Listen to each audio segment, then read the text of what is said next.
Hello friends, welcome you all on kick off to success. NCERT summary श्रृंखला में आपका एक बार फिर से स्वागत है। और आज हम करने जा रहे हैं चैप्टर 7, जिसका नाम है अवर कंट्री इंडिया, हमारा देश भारत। टॉपिक को स्टार्ट करने के साथ ही हम यहाँ पे इंडिया का इंट्रोडक्शन देखते हैं। सबसे पहले तो ये अपना इंडिया है। उत्तर में यह हिमालय के ऊंचे शिखरों से घिरा है। पश्चिम में अरब सागर, पूर्व में बंगाल की खाड़ी एवं दक्षिण में हिंद महासागर भारतीय प्रायद्वीप के तटों पर टकराते हैं। तो ये अपना पूरा भारत का मानचित्र है। और यहाँ आप देखेंगे इस तरह से इसमें चापाकार रूप में हिमालय पर्वत फैला हुआ है। ये पूरा अरब सागर का क्षेत्र है, ये बंगाल की खाड़ी और नीचे हिंद महासागर है। भारत का क्षेत्रफल 32,87,263 वर्ग किलोमीटर है।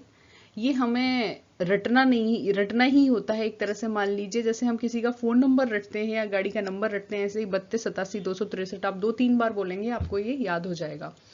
उत्तर में कश्मीर से लेकर दक्षिण में कन्याकुमारी तक इसका विस्तार 3,214 किलोमीटर है। अगर हम भारत की मुख्य भूमि की बात करें तो यहाँ पर इंदिरा कौल है और ये है अपना कन्याकुमारी, दक्षिणतम बिंदु भारत की मुख्य भूमि का। तो ये जो विस्तार है वह 3,214 किलोमीटर है। लेकिन अगर अंडमान निकोबार की बात करें तो वहां पर भारत का वास्तविक दक्षिण बिंदु इंदिरा पॉइंट है। अगर भारत के पूर्व से पश्चिम विस्तार की बात करें तो यह अरुणाचल प्रदेश से लेकर कच्छ तक है, जो कि 2,933 किलोमीटर में फैला हुआ है। भारत चीन के बाद विश्व का सबसे अधिक जनसंख्या वाला देश है और क्षेत्रफल के आधार पर यह 7वां बड़ा देश है। अब यहाँ पे जो मैंने आपको डायग्राम शो किया है वो मैंने ब्लैंक किया है, वो इसलिए ताकि आज आप इसकी प्रैक्टिस करें कि भाई ये पूरी वीडियो देखें पहले, उसके बाद इस फर्स्ट पेज पे लाके यहाँ पॉज करें और कंटिन्यूस मैप को देखकर आप बार बार मैप बनाने की कोशिश करें। स्टार्टिंग के 10, 12, 15 आपके मैप बहुत बेकार बनेंगे, लेकिन विश्वास कीजिए अगर आपने आगे भी प्रयास कंटिन्यू रखा तो देखना आपका बहुत सुंदर भारत का मानचित्र बनाना आ जाएगा आपको। और जब भी हम अपने नोट्स बनाते हैं, हम कभी मेंस हम देंगे तो बहुत अच्छा लगेगा जब बहुत सुंदर मानचित्र आप हाथ से बनाएंगे। तो आज इस चैप्टर के साथ आपको मैप बनाना सीखना है। आगे हम कंटिन्यू करते हैं इसकी लोकेशन की, कि भारत की स्थिति जो है वो दूसरे देशों के संदर्भ में कैसी है और इसका विस्तार अक्षांश कितना है। तो देखते हैं कि भारत उत्तरी गोलार्ध में स्थित है, क्योंकि मकर रेखा भारत के नीचे से निकलती है और 0 डिग्री मानक की ये पूर्व में स्थित है, इसलिए यह उत्तरी गोलार्ध और पूर्वी गोलार्ध में स्थित है। कर्क रेखा देश के लगभग मध्य भाग में स्थित है। तो ये जो आपको दिखाई दे रही है ये कर्क रेखा है। उत्तर से दक्षिण की ओर भारत की मुख्य भूमि का विस्तार 8 डिग्री 4 मिनट से लेकर 37 डिग्री 6 मिनट उत्तरी अक्षांश के बीच है। तो अगर हम यहां से देखेंगे 8 डिग्री 4 मिनट, ये आपको लिखा भी दिखाई दे रहा है, और यहां तक 37 डिग्री 6 मिनट है। अगर हम इसका देशांतरीय विस्तार देखते हैं तो यह 68 डिग्री पूर्व से 97 68 डिग्री 7 मिनट पूर्व से 97 डिग्री 25 मिनट पूर्वी देशांतर के बीच है। तो ये यहाँ से कच्छ से लेकर इधर अरुणाचल प्रदेश के अंतिम बिंदु तक इसका देशांतरीय विस्तार है। बहुत बड़े देशांतरीय विस्तार के कारण लगभग 29 डिग्री भारत के दोनों शोरों पर स्थित स्थानीय समय में बहुत अधिक अंतर है, लगभग 2 घंटे का। तो यह बात आए दिन आती है कि भारत का मानक समय बदलना चाहिए, क्योंकि भारत का मानक समय जो है वो 82.5 डिग्री देशांतर से निर्धारित किया जाता है।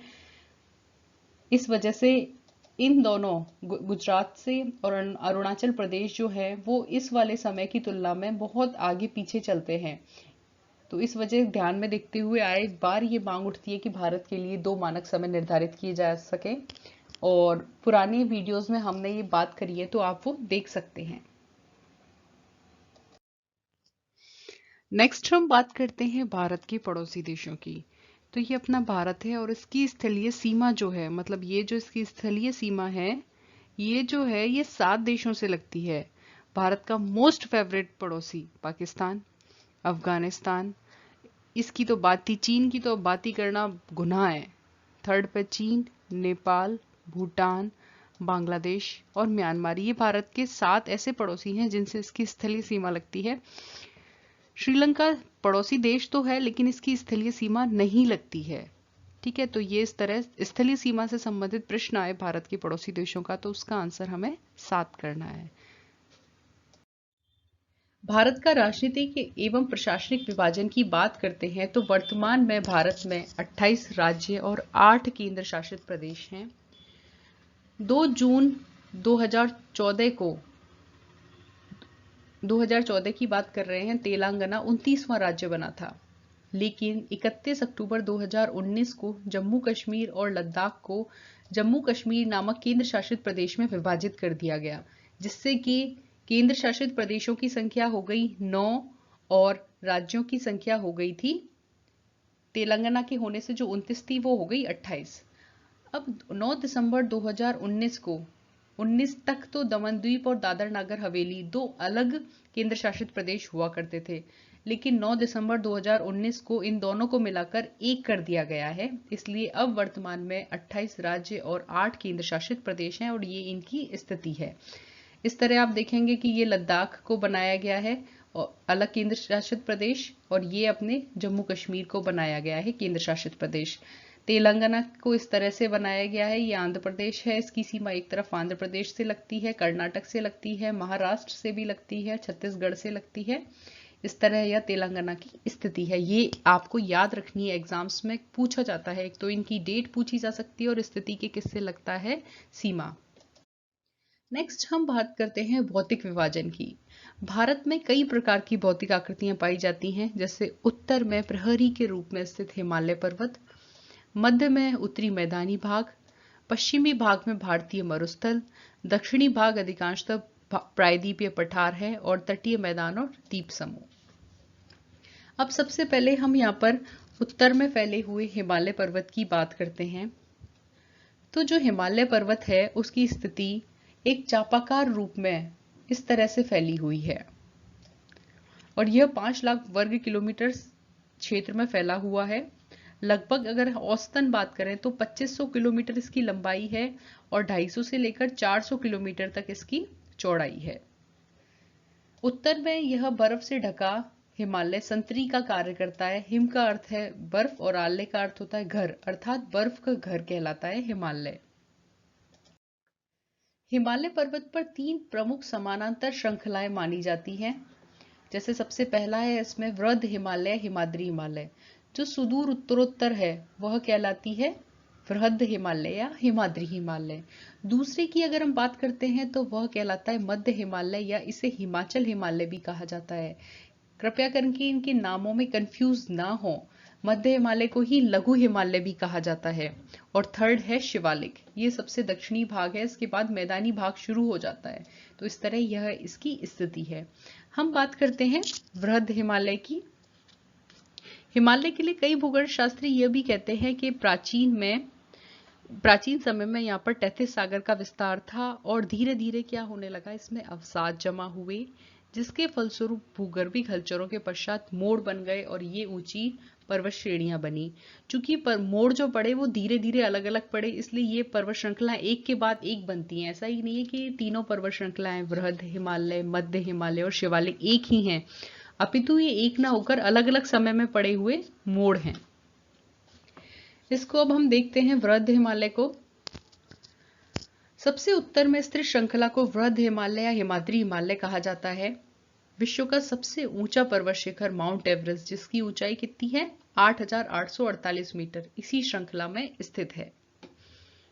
इस हिमालय में और भी इंपॉर्टेंट चीज है कि इसके उत्तर पश्चिम में सिंधु नदी के मोड़ से लेकर ब्रह्मपुत्र नदी के मोड़ तक फैला हुआ है। यहाँ अपनी सिंधु नदी का मोड़ है और यहाँ तक ब्रह्मपुत्र नदी का मोड़ है। तो ये पूरा जो फैला हुआ है यह अपना वृहद हिमालय या फिर हिमाद्री हिमालय है। यहाँ 40 पर्वतीय चोटियां और 7,000 से भी ऊंची चोटियां हैं। माउंट एवरेस्ट है ही है यहाँ पर सबसे ऊंची चोटी। बछेंद्री पाल पहली भारतीय महिला है जो माउंट एवरेस्ट पर सबसे पहले चढ़ी थी। लेकिन माउंट एवरेस्ट तो विश्व की सबसे ऊंची चोटी है, लेकिन कंचनजंगा जो है जिसकी ऊंचाई 8,585 मीटर है, वह भारत की हिमालय की सबसे ऊंची चोटी है। बाकी जो दर्रे हैं उनको हम आगे 11th क्लास में बहुत अच्छे से भारत के भूगोल को क्लियर किया गया है, वहां पे देखेंगे। नेक्स्ट हम देखते हैं मध्य हिमालय या हिमाचल हिमालय, जिसे लघु हिमालय भी कहते हैं। यह हिमाद्री के दक्षिण में स्थित है, यानी जो ये बीच वाला हिमालय, ये अपना हुआ सबसे ऊपर वाला जो भाग है, ये हो गया अपना वृहद हिमालय, और इसके नीचे जो है वह है मध्य हिमालय या हिमाचल हिमालय। तो ये है, और यह पॉपुलर इसलिए कि इसमें कई लोकप्रिय हिल स्टेशन हैं। वृहद हिमालय में थे बहुत ऊंचे ऊंचे पर्वत शिखर, मध्य हिमालय में लोकप्रिय हिल स्टेशन। और अगर इसमें हम देखते हैं तो पीर पंजाल और धौलाधर मध्य हिमालय में पाई जाने वाली प्रमुख पर्वत चोटियां हैं। यहाँ पर बनिहाल दर्रा भी बहुत फेमस है। यहाँ का मौसम बहुत ज्यादा सुहाना रहता है, इसलिए पर्वतीय पर्यटन के लिए बहुत सारे लोग आते रहते हैं। और शिमला, मसूरी, नैनीताल, दार्जिलिंग, रानीखेत, जो भी अपने पर्यटन स्थल हैं, सब यहीं पर स्थित हैं। नेक्स्ट हम बात करते हैं शिवालिक की। शिवालिक जो है हिमालय का सबसे दक्षिणी भाग है। क्लियर? हिमालय की सभी श्रेणियों में यह सबसे नवीनतम भी है। यह श्रेणी जो है अपनी, यानी शिवालिक, 10 किलोमीटर से लेकर 50 किलोमीटर तक चौड़ी है। इस तरह से इसमें बहुत सारी अच्छी अच्छी चीजें भी देखने को मिलती हैं। जैसे एक अपन मानते हैं कि मध्यवर्ती भाग में हिमालय और शिवालिक के बीच वाला जो भाग है, उसमें नदियों की मिट्टी और बालू की जो मिट्टी होती है, उससे कुछ ऊंचे घाटी मैदान भी देखने को मिलते हैं, जिन्हें पूर्व में द्वार कहते हैं, जिसका एग्जाम्पल है अपना हरिद्वार। और पश्चिम में ये दून कहलाते हैं, जैसे देहरादून होता है। क्लियर? तो ये अपना हिमालय वाला पार्ट आपका क्लियर हो गया होगा, और इसको आप एक बार एटलस में देखें और पुनः सुने तो आपका ये बहुत अच्छे से क्लियर हो जाएगा। नेक्स्ट हम बात करते हैं उत्तर के विशाल मैदान की। तो जो उत्तर का विशाल मैदान है, यानी हिमालय के दक्षिण में भारत का उत्तरी मैदान स्थित है। हमने अभी हिमालय की स्थिति देखी, उसके नीचे जो है वह उत्तरी मैदान स्थित है। मैदान चूंकि समतल और सपाट होते हैं, यह सिंधु, गंगा, ब्रह्मपुत्र और इनकी सहायक नदियों के द्वारा लाए गए जलोढ़ निक्षेपों से बना हुआ है। एक तरफ तो इसमें सिंधु, गंगा, ब्रह्मपुत्र का मैदान है, और एक तरफ गंगा यमुना का मैदान है। नेक्स्ट हम बात करते हैं कि नदियों के ये मैदान कृषि के लिए बहुत उपजाऊ होते हैं, क्योंकि क्या होता है, नदियां अपने साथ उपजाऊ पदार्थ लेके आती हैं और उनका जमाव कहाँ कर देती हैं? मैदानी भागों में करती हैं। इसलिए मैदानी भागों में कृषि बहुत अच्छी होती है। और एक सामान्य सी बात है, जहाँ कृषि अधिक होगी वहाँ जनसंख्या भी अधिक होगी। अब हम बात करते हैं कि हमने अभी एक शब्द पढ़ा था, जलोढ़ निक्षेप। क्या होता है जलोढ़ निक्षेप? जलोढ़ निक्षेप नदियों के द्वारा लाई गई बहुत महीन मिट्टी होती है, तथा यह नदी बेसिन में निक्षेपित कर दी जाती है। ठीक है, तो ये होते हैं जलोढ़ निक्षेप।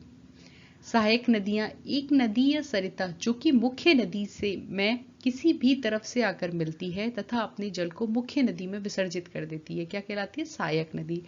जैसे ये अपनी मान लीजिए गंगा नदी का है, इसमें जो इस तरह से आके कोई सहायक नदी मिलेगी, कोई इस तरह से आकर मिलेगी, कोई सेम दिशा से आकर मिलेगी, तो ये क्या कहलाएंगी? इसकी सहायक नदियां।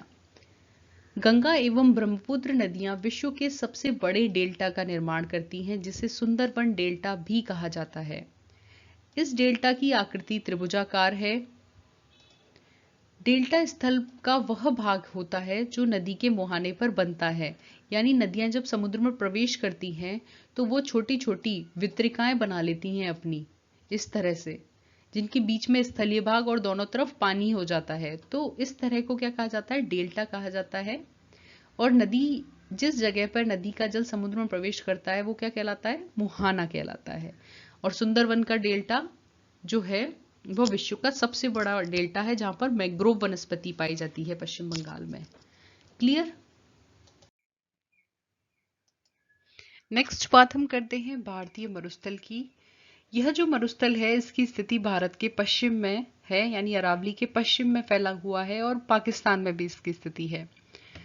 भारत में यह शुष्क, गर्म एवं रेतीला स्थल है, तथा विश्व का एकमात्र यह मरुस्थल, भारतीय मरुस्थल या थार का मरुस्थल ऐसा है जहां पर सघन जनसंख्या निवास करती है। इसे भारत में थार का मरुस्थल और पाकिस्तान में थाल या चोलिस्तान का मरुस्थल कहते हैं। यहाँ पर वनस्पति भी बहुत कम मात्रा में पाई जाती है। तो जो यह थार का मरुस्थल है राजस्थान में, और कुछ भाग पंजाब, हरियाणा और गुजरात में फैला हुआ है। इसमें बहुत तेज हवाएं चलती हैं, जिस कारण यहाँ पर क्या होता है कि बालू का स्तूप या रेत के टीलों का निर्माण हो जाता है। वर्षा समय में इन बालू का स्तूप या जो ये टीले होते हैं, इनमें अस्थायी समय के लिए जल भर जाता है और जिन्हें रन कहा जाता है। भारत के अलावा राजस्थान में जो अधिकांशतः खारे पानी की झीलें हैं, जैसे कि सांबर, डीडवाना, लूणकरण, पचपदरा आदि जो भी झीलें हैं, वो सब इसी प्रक्रिया का उदाहरण मानी जाती हैं और जिनसे कि नमक प्राप्त किया जाता है।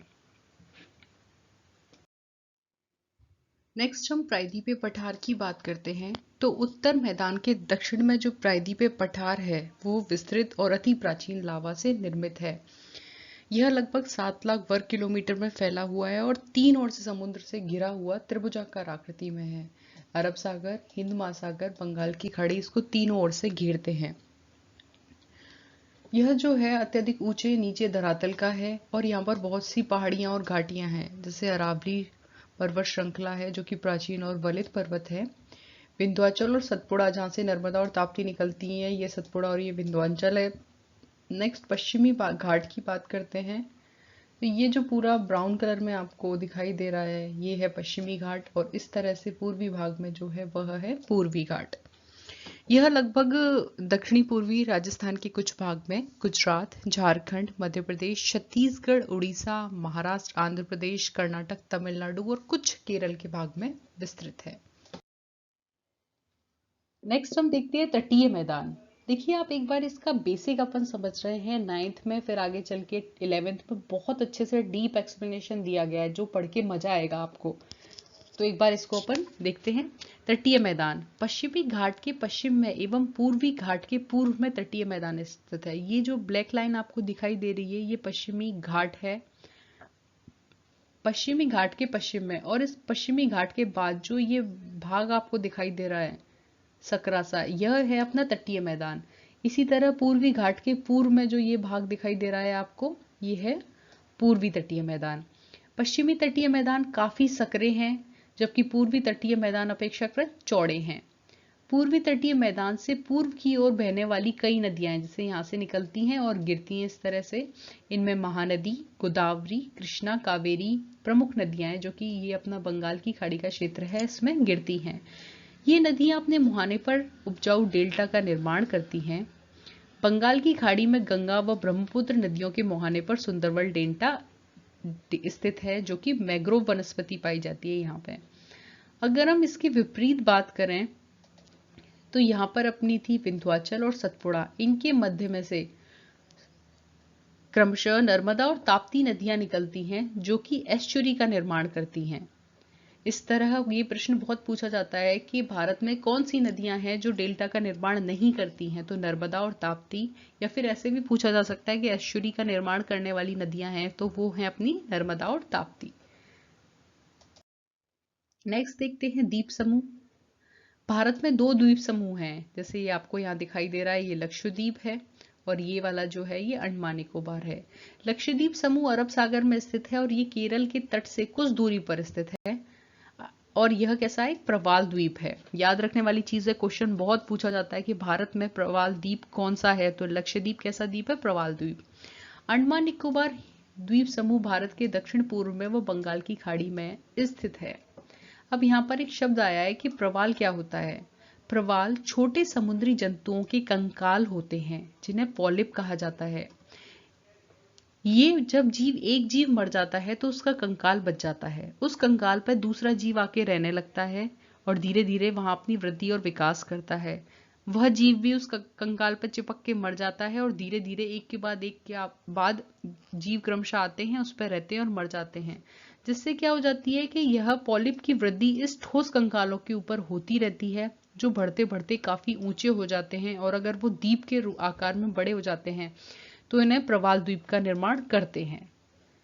तो इस तरह से ये आपका टॉपिक है जो कंप्लीट किया है हमने बहुत अच्छे से।